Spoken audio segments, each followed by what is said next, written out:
Hello and welcome to GoaCast 2024, the official podcast of Goa Fest, where we speak with a bunch of brilliant minds from across the media fraternity. In today's episode, I'm deeply humbled to be sitting with Shashi Sinha, the CEO of IPG Media Brands India and chairman of BARC India. Hello, sir. How are Thank you? you for getting me over. And And it's fun to be here.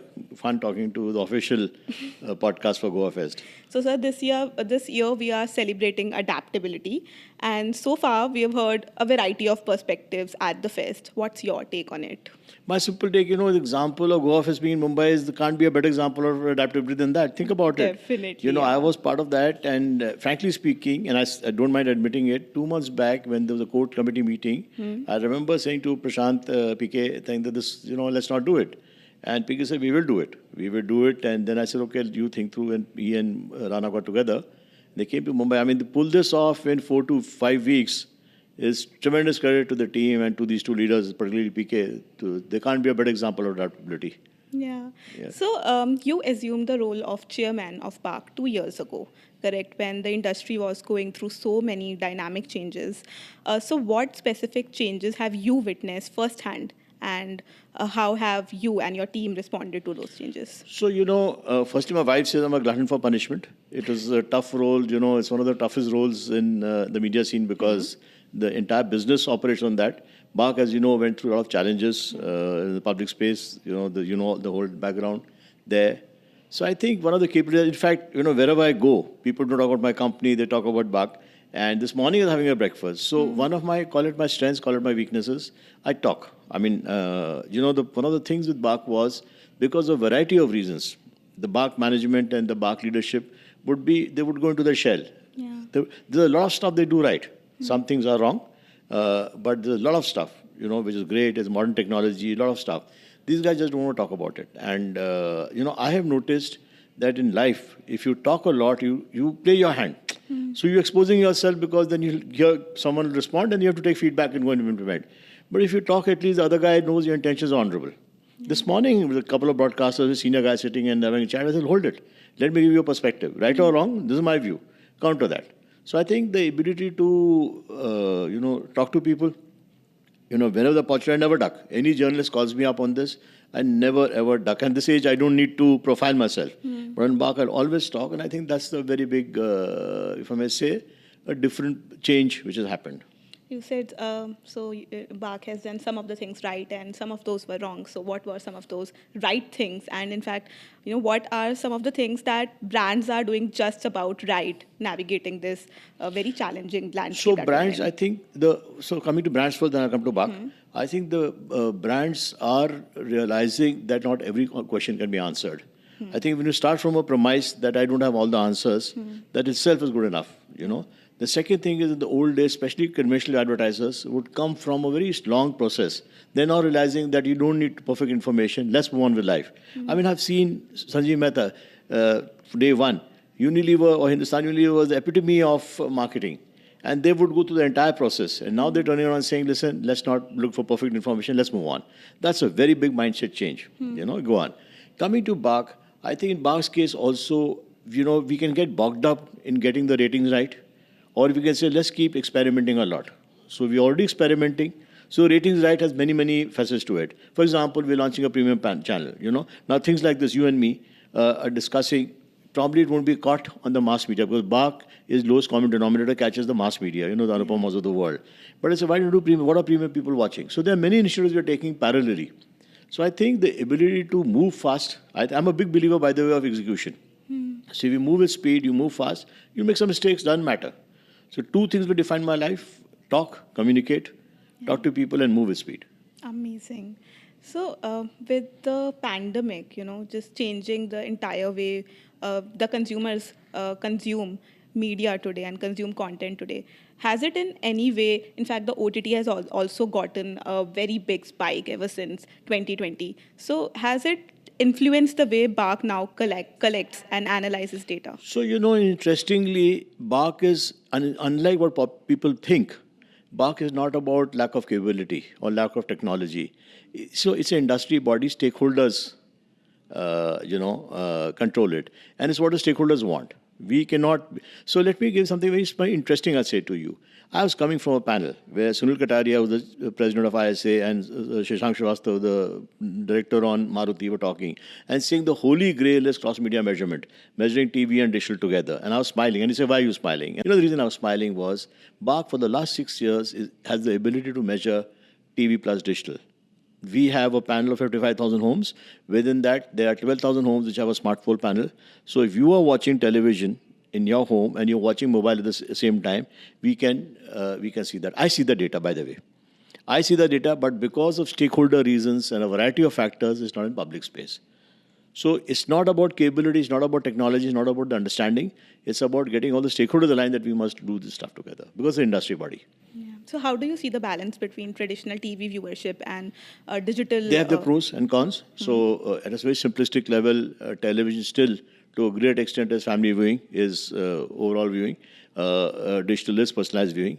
I think television, so time spent is more. Time spent means people watching. So digital reach may be more. A lot of people may be watching digital more, but your time spent on digital is very small. But on television, you want to make a big impact, you want to do something big, then you go on television. But if you want to do something, quick numbers, then digital makes sense. It's a good combination of both. Amazing. So you have spent how many? 4 decades in the advertising Sometimes industry. Sometimes I wonder, seeing all the young people go. It's very good to come to go and see all the young people and then realize, you reassess yourself. But 4 decades, Yes. It's impressive. And most of which you have dedicated to one single agency, Yes. correct? So you have witnessed transitions, mergers, so many things. So in an industry like this where many people, very often pivot, how have you managed to stay? It's a series of circumstances, nothing else. So let me tell you my favorite joke. So my appointment letter, as you very correctly called out, is the same 38 years back. But I've gone through different roles in different companies. They're sister companies, they're all sister companies, but they're saying. So as I say, every time the company is sold, I'm part of the dowry. I go as a part of the dowry there.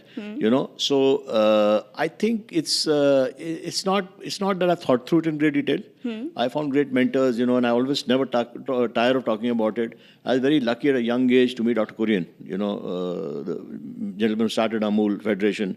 And he came into my life, and the company I used to work for before Ulka handled the business. Today we handle almost 70% of the business.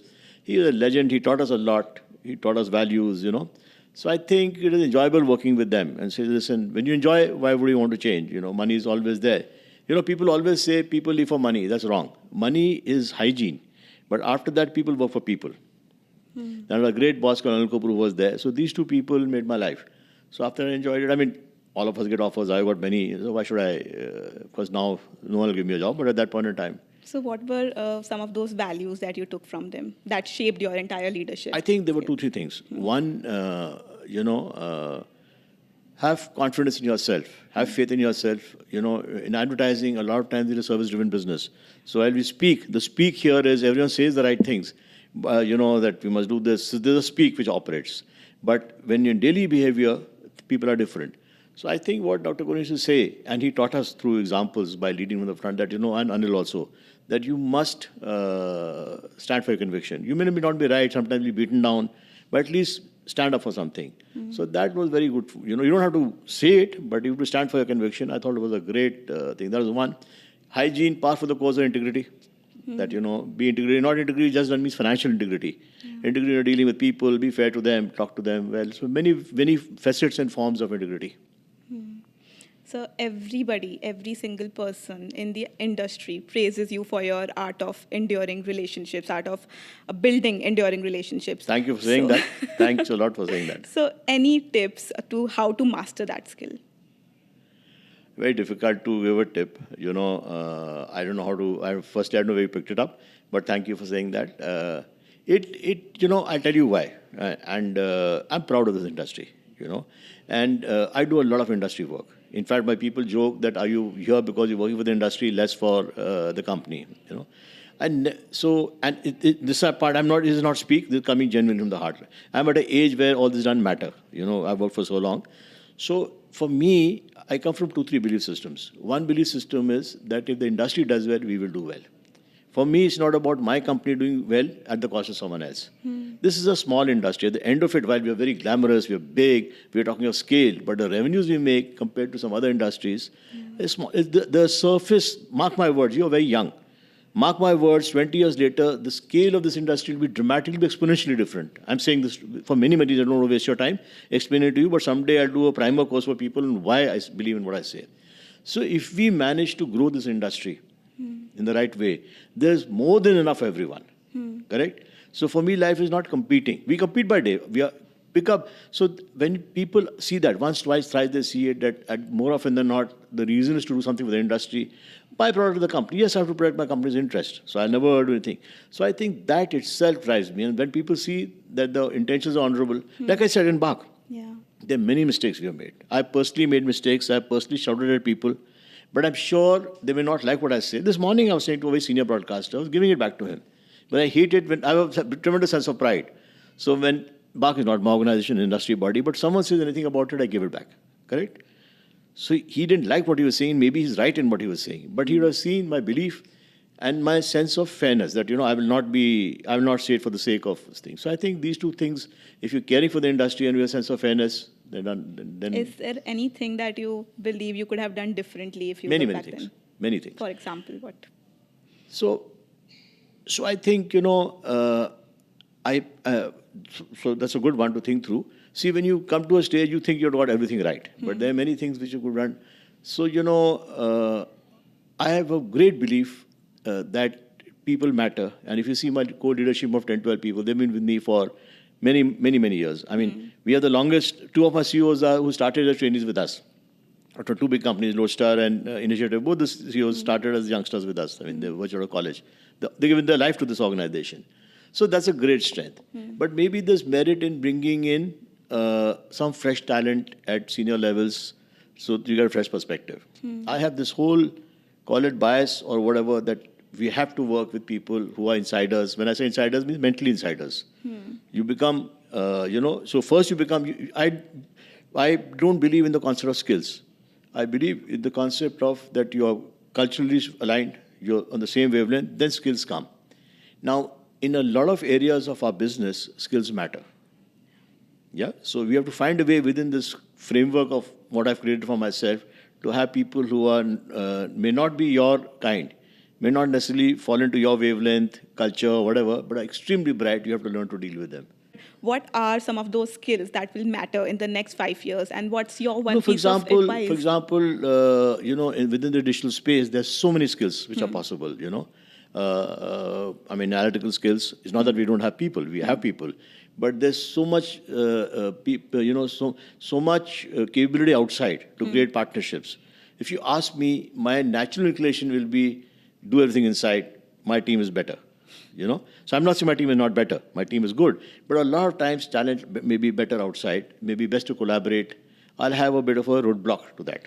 So that's something which is critical. And there are many. Today in the digital world, you cannot do everything yourself. You have to collaborate. Excellent. So, sir, one piece of advice for young businesses who are just entering this industry. What some of your, give me a couple of your golden words for them. Any tip, any advice? You have to enjoy the business. I mean, if you do what you do, if you enjoy it, and trust people, have faith in people, people will never. You see, it's a very peculiar thing that if I suspect you, you will, people smell. Words don't matter. What I'm saying just now to you are just words. But what I'm saying, my demeanor and my track record, everything, that will matter. So, if you trust people, one or two may let you down, but 9 times they'll reciprocate and they'll more than reciprocate. So the two things is have fun. I mean, come in for the business or whatever you're doing, do it for the passion, do it for the fun. Do it where you like it and trust people. Very well put. Rest will fall into place. Thank you so much, Shashi sir. My pleasure. Thank you very much. And I hope this was worthy of your time Absolutely. as well. And I'm very, very, and I'm not saying it to please you. I genuinely feel very few people have done homework on this thing. So very well done. Thank you. Thank you so much.